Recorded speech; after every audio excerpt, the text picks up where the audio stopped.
I used to think extra business trips meant extra money. I was half right. They just weren't paying me.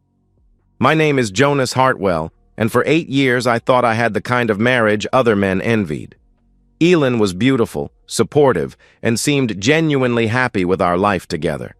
We had our routines: Sunday morning coffee in bed, Friday night movies, occasional dinners out when finances allowed. Nothing spectacular, but solid.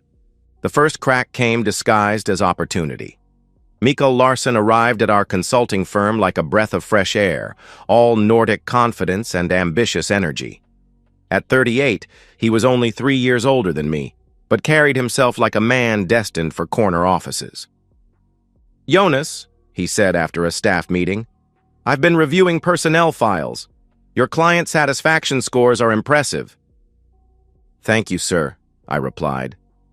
"Mikael," he corrected with a practiced smile. "I have plans for this division, and I need reliable people I can trust with increased responsibilities." The increased responsibilities came as travel. Lots of travel. Within 2 weeks, I found myself booking flights to Chicago, Denver, Atlanta, anywhere clients needed face-to-face attention. "This is amazing," I told Elin over dinner, showing her the Seattle itinerary. "If this keeps up, we might finally afford that kitchen renovation." Her reaction surprised me. Instead of enthusiasm, she seemed relieved. "That's wonderful, Jonas. You deserve this recognition." She squeezed my hand, and I noticed something different: professionally manicured nails. When had she started going to salons? "New manicure?" I asked. "I thought I should take better care of myself. You're not the only one who can improve." As weeks passed, I noticed other changes. Ellen joined a gym, bought fitted clothes that emphasized her figure, changed to expensive perfume. Where she used to complain about my absences, now she actively encouraged trips. "You should take that extra day in Phoenix," she'd say. "Build those relationships." Her enthusiasm should have made me happy. Instead, it left me uneasy. The strangest part was her knowledge of my schedule. I'd come home planning to mention last-minute trips, only to find her already making arrangements. "I picked up your dry cleaning for Dallas," she'd say before I'd mentioned Dallas. "How did you—" I stammered. "You mentioned it yesterday. Don't you remember?" she replied. But I was certain I hadn't. Mikael had only confirmed the trip that afternoon. 3 months in, I stood booking what Mikael called my most important assignment yet, a week in San Francisco. The commission would cover our mortgage for 3 months. "This could be our breakthrough," I told Elin.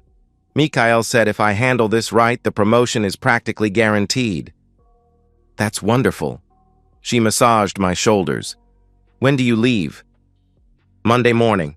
Gone until Friday, maybe Saturday," I replied. Her hands stilled briefly. "A whole week." "I know. I'm sorry," I stammered. "Don't apologize. This is important. We both have to make sacrifices for our future." She kissed my head and left me to finish booking. As I entered my credit card information, I caught my reflection in the computer screen, tired, older, with new lines around my eyes. I clicked Confirm Purchase. This trip would change everything, Mikael had promised. I had no idea how right he was. The San Francisco crisis turned out to be a software integration problem any IT consultant could have handled remotely. By Tuesday noon, everything was resolved. "Excellent work, Mr. Hartwell," said Patricia, the client's operations director. "Though I'll admit this probably could have been handled with phone calls." I forced a smile while my stomach churned. Sometimes hands-on attention makes the difference. Sitting in my rental car outside their building, the corporate speak felt hollow. This wasn't a week-long crisis. It was barely a day's work. Why had Mikael insisted it was critical? Why specifically request I take the full week through Saturday? My phone buzzed. "Hope everything's going well. Miss you. Don't work too hard. Elin." I stared at the message, remembering her reaction to this trip. She'd seemed eager for me to leave, asking specific questions about my hotel, flight times, evening availability. "Just want to reach you in emergencies," she'd explained. Now those questions felt calculated rather than caring. I called Mikhail's direct line. "Jonas, how's our most important client?" he asked. "Handled. Integration complete, system running smoothly. I could catch a flight back tonight," I replied. Silence stretched too long. "Tonight? What about follow-up meetings? Relationship building?" he asked. "What follow-up meetings? Patricia didn't mention any and technical issues are resolved," I replied. "Well, sometimes situations develop complications. You should stay the full week, just to be safe." Something cold settled in my chest. To be safe. "Exactly. Better prepared," he replied. I ended the call and sat staring at the wheel. In 8 years of consulting, I'd never been asked to stay after jobs finished. It was expensive and unnecessary, unless the point wasn't the client. The drive to my hotel felt like moving through water. Details crashed together. Ellen's new clothes, gym membership, mysterious schedule knowledge, enthusiasm about absences, Mikhail's perfectly timed travel assignments. I called Elin. "Hi, honey." Her voice was bright, breathless. "How did meetings go?" "Good. So good I'm thinking of coming home early," I replied. "Early?" The brightness flickered. "But this is a week-long project." "Plans change. I miss my wife," I replied. "Oh." She paused. "If you think that's best for your career." "My career?" I asked. "You don't want to seem unreliable. Cutting trips short, not following through," she replied. I'd been married to this woman 8 years. I knew every voice inflection, every tell when she was lying. Right now, Aylin was lying. "You're right. I should stick to the original plan," I replied. "Good." Relief was unmistakable. "That's wisest." After hanging up, I sat on the hotel bed, forcing logical thought. Mikhail sent me on frequent trips. Aylin supported these absences. She'd improved her appearance. She knew my schedule early. None was proof, but my gut screamed something was wrong. I changed my flight. The 43-minute drive home passed like a fever dream. I passed our coffee shop first date location, the park where I'd proposed, the intersection where I'd asked her to marry me during a red light.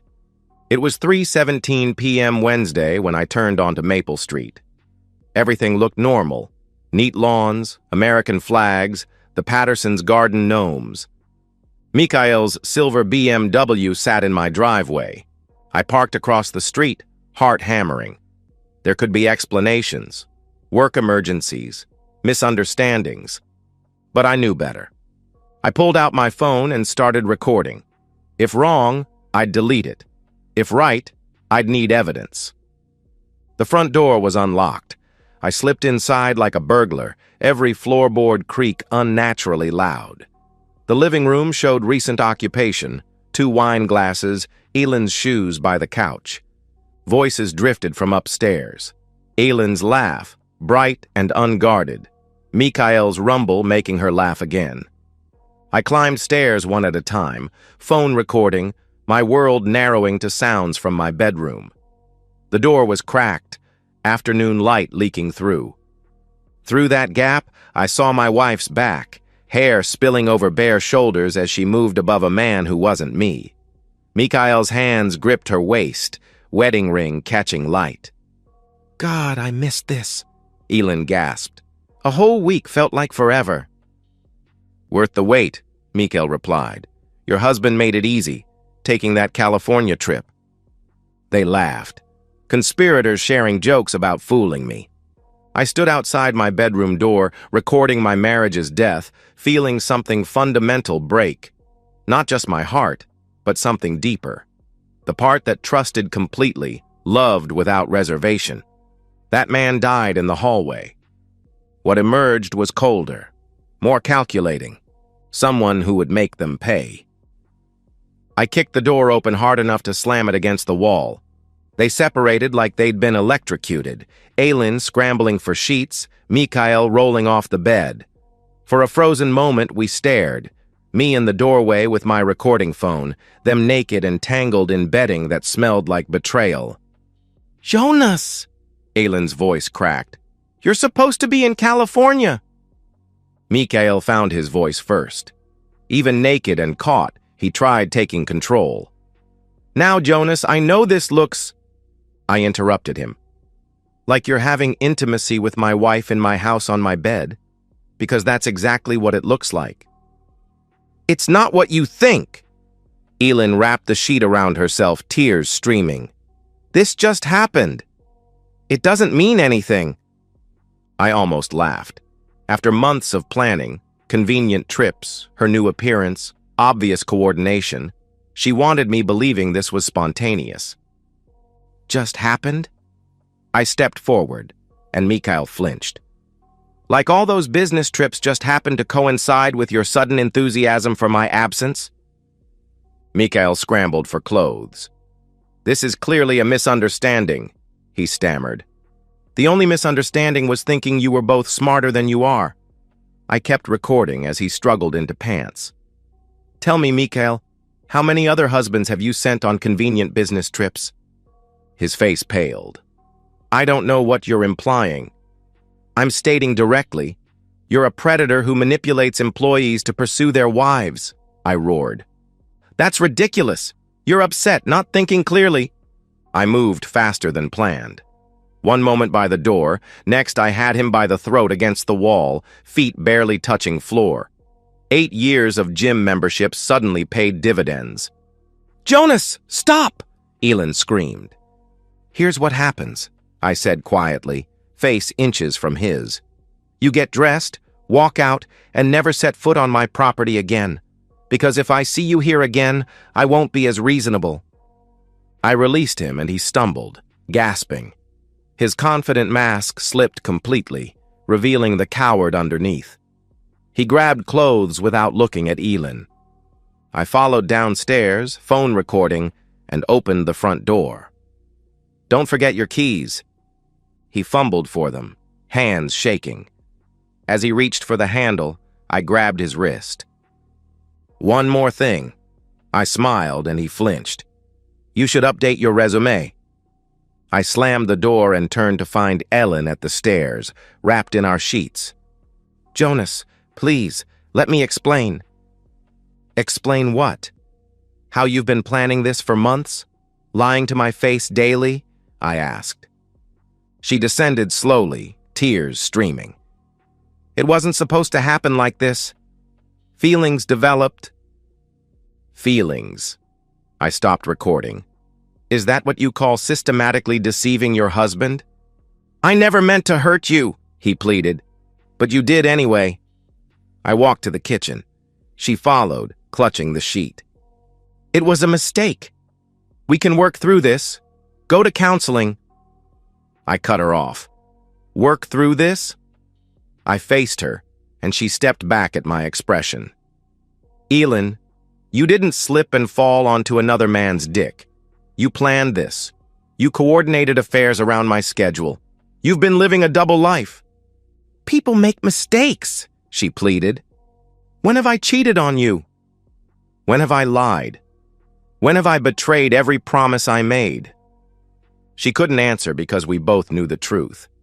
8 years of faithfulness, honesty, commitment. I'd worked extra hours providing for us, taken additional responsibilities building our future, trusted completely.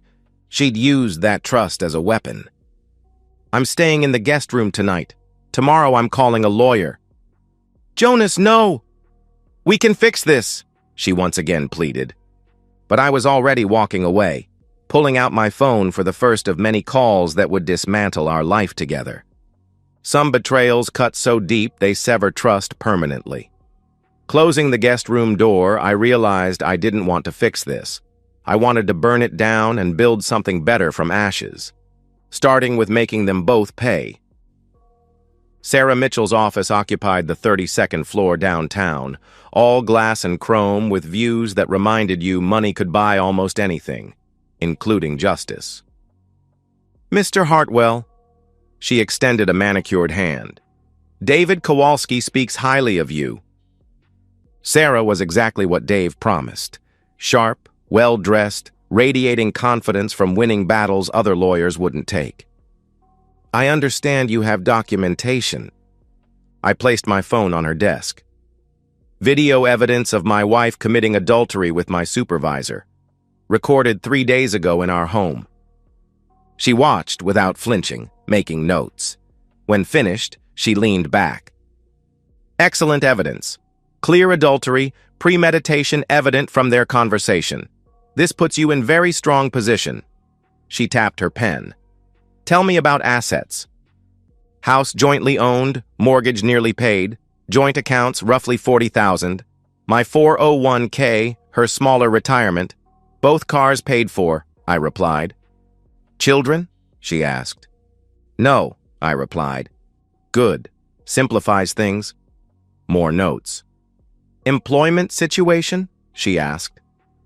I explained Mikhail's supervisory position, suspicious travel schedule, my certainty this affair was orchestrated around my absences. Sarah's pen stopped. Your supervisor manipulated your work schedule to facilitate an affair with your wife. That's my belief, I replied. Can you prove it? She asked. I produced the folder I'd assembled the previous evening. Travel schedules for 4 months. Notice they increased significantly after Mikhail's arrival. I documented how my wife knew trip changes before I mentioned them. She reviewed papers, eyebrows rising. This suggests coordinated deception. Potentially, abuse of supervisory authority for personal gain. Meaning? I asked. Your supervisor may have committed sexual harassment by manipulating your employment to facilitate his affair. That's actionable civilly and through HR. I felt something cold settle. What would that involve? I asked. Formal HR complaint, supported by evidence. If the company has sense, they'll terminate him immediately. You could pursue civil suit for intentional infliction of emotional distress. And divorce? I asked. With adultery evidence, particularly premeditated, we pursue fault-based divorce. That typically means the unfaithful spouse receives significantly less in asset division. Given systematic deception and her affair partner manipulating your employment, I believe we can argue for minimal alimony. How minimal? I asked. Potentially none. Your wife broke the marriage contract through adultery. She doesn't deserve profiting from betrayal. For the first time in 3 days, I smiled. When do we start? Within 24 hours, Sarah filed divorce papers citing adultery and began asset protection. Within 48, I sat across from Jennifer Walsh, our HR director, watching her face pale as she reviewed evidence. Mr. Hartwell, this is extremely serious. If accurate, Mr. Larson violated multiple policies and potentially laws. The evidence speaks for itself, I replied. She reviewed the video again, clearly uncomfortable but professional. The relationship itself, while inappropriate given supervisory dynamics, isn't necessarily actionable. However, if Mr. Larson manipulated your schedule to facilitate this, that constitutes abuse of authority and sexual harassment. The company's position? I asked. We'll investigate fully, but based on preliminary evidence. She sighed heavily. Mr. Larson will be suspended pending investigation this afternoon. What about my position? I asked. You'll report directly to regional management until resolved. And Mr. Hartwell, document any retaliation attempts. We take these matters seriously. That evening in my hotel room, I called Dave. How's the war going? He asked. Mikhail's suspended. Investigation starts tomorrow. Sarah filed divorce papers this morning. Jesus, you move fast when motivated, he replied. I had good motivation. The next morning brought news that Mikhail's suspension became termination. Jennifer called personally. Investigation revealed a pattern. You weren't the first employee whose travel Mr. Larson manipulated for personal reasons. We discovered at least 2 similar situations. Other married men? I asked. I can't provide specifics, but yes. We're terminating Mr. Larson immediately with no severance beyond mandated final pay. I immediately called Sarah. Excellent news. This strengthens our position considerably. The investigation validates claims about systematic deception and authority abuse. What's next? I asked. Deposition with your wife's attorney next week. Given evidence and company findings, I expect they'll push for settlement rather than trial. What kind of settlement? I asked. The kind where you keep the house, savings, and dignity while she explains to her family why her marriage ended. That afternoon, unknown number called. Jonas? It's Mikael. I almost hung up, then decided I wanted to hear this. I know you're angry. I'm past angry, Mikael. I'm pleased, I replied. Pleased? He asked, confused. With how efficiently this is working. Your termination, divorce proceedings, the civil suit my attorney is preparing, I replied. Silence. Civil suit? He asked, confused. Intentional infliction of emotional distress. Abuse of supervisory authority. Sarah thinks we have excellent grounds, especially now that investigation confirmed you've done this before. Jonas, listen. He started, but I cut him off. No, you listen. You thought you were clever, manipulating my schedule to have my wife. You thought I was some naive husband who'd never figure it out. You were wrong. It doesn't have to be like this, he pleaded. We already worked things out. You're unemployed, your reputation destroyed, and your wife left when she found out about your affair pattern. I'd say we worked things out perfectly. I hung up, and for the first time since finding them together, felt genuinely happy. Scorched earth was working exactly as planned. 6 months later, I stood in the kitchen of my house, legally mine according to the divorce decree, making coffee in morning silence. The walls no longer held pictures of Elin and me. The bedroom was completely redecorated. Everything reminding me of our shared life had been removed, donated, or burned. The financial settlement exceeded even Sarah's projections. Elin received nothing. No alimony, no house share, minimal savings split for basic legal requirements. The judge was particularly unsympathetic to her tearful pleas about making a mistake. Actions have consequences, Mrs. Hartwell, Judge Morrison had said. You chose to violate marriage vows through premeditated adultery. The court sees no reason you should profit from that betrayal. My phone rang. Unknown number. Mr. Hartwell, Marcus Blake with Precision Consulting Group. Familiar name, a major competitor. What can I do for you? I asked. We've been following recent industry developments, particularly talent opportunities. Would you be interested in discussing a senior consulting position?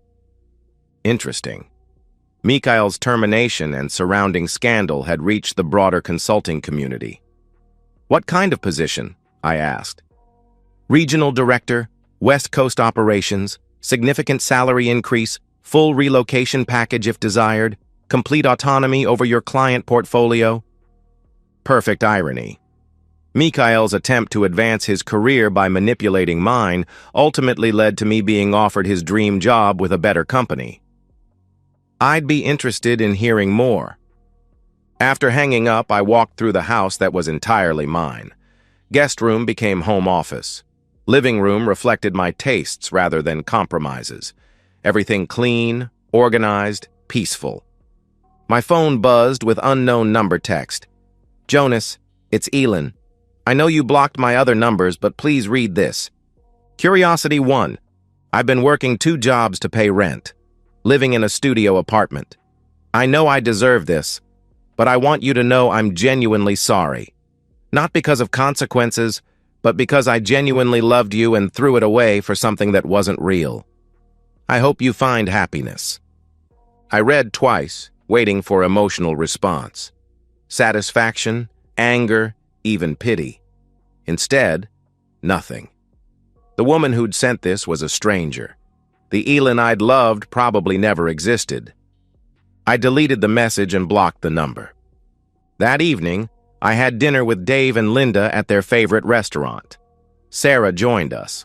Apparently, they'd been conspiring to introduce me to eligible women. "You look good," Linda said over dessert. "Healthier than I've seen you in years." "I feel good. Different, but good," I replied. "Different how?" Sarah asked. "More careful, less trusting, but also more confident in my judgment," I replied. "That's not necessarily bad," Sarah said. "Trust should be earned, not assumed." "What about dating?" Linda asked casually. "Ready to get back out there?" "Eventually, when I meet someone worth the risk." The following week, I started at Precision Consulting Group. Salary 40% higher. Office with city view. Direct reporting to company president. No manipulative supervisors. During my first staff meeting, I was introduced to the West Coast team. Accomplished professionals, clear communication, transparent processes. Everything missing from my previous workplace. "We're excited to have you, Jonas," Marcus Blake said afterward. "Your reputation for client satisfaction and ethical practices is exactly what we're looking for." Ethical practices. Nice to work somewhere valuing that. That evening, I treated myself to expensive steakhouse dinner. While waiting, I spotted Mikhail at the bar, nursing what appeared to be his fourth drink. He looked older, worn down, defeated. Our eyes met. He raised his glass in mock toast, smile bitter. I nodded acknowledgement and turned away. Whatever satisfaction I might have felt at his decline had faded. He was irrelevant now. "Mr. Hartwell, your table is ready." I followed the hostess to a quiet corner, ordered wine and salmon, pulled out my phone to review emails. Normal, professional emails about legitimate business. No hidden agendas, manipulation, deception. The wine was excellent. Salmon prepared perfectly. I had nowhere to be except home to my peaceful house and my own company. For the first time in months, I raised my glass in genuine toast. To new foundations built on old betrayal's ruins. To the man I'd become rather than who I'd been. And to the future I was building entirely on my own terms. Some people destroy your life given the chance. But they can only truly win if you let that destruction define you permanently. I refused to be defined by what they'd done. Instead, I'd be defined by how I'd fought back, rebuilt, and emerged stronger. The best revenge wasn't just destroying enemies. It was building something better from the ashes they created.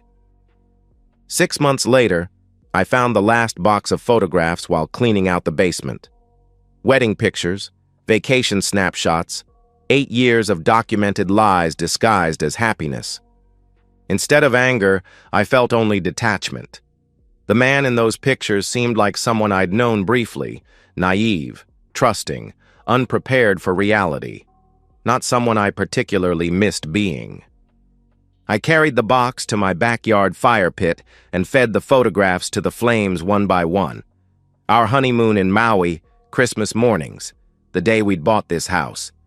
Each image curled and blackened, releasing me from the last vestiges of a life built on deception. My phone buzzed with a text from Rebecca, the marketing director I'd been dating for 3 months. "Dinner tonight?" Rebecca understood why I moved carefully now, why I asked direct questions instead of making assumptions.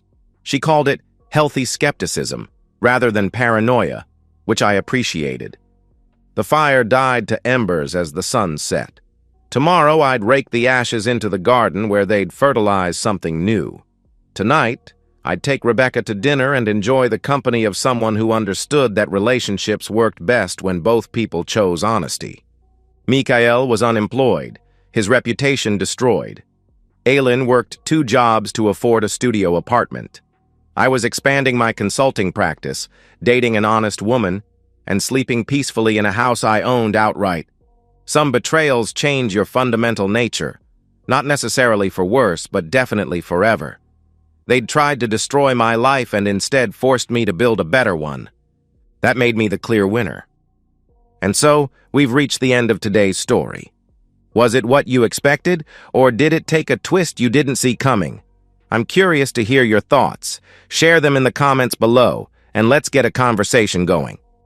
If this story kept you hooked, make sure to hit that like button. And if you're new here or just haven't subscribed yet, now's the perfect time to join our community. I bring you fresh, captivating stories every day, so click that subscribe button and turn on notifications so you never miss out. Thanks for watching, and I'll see you in the next one.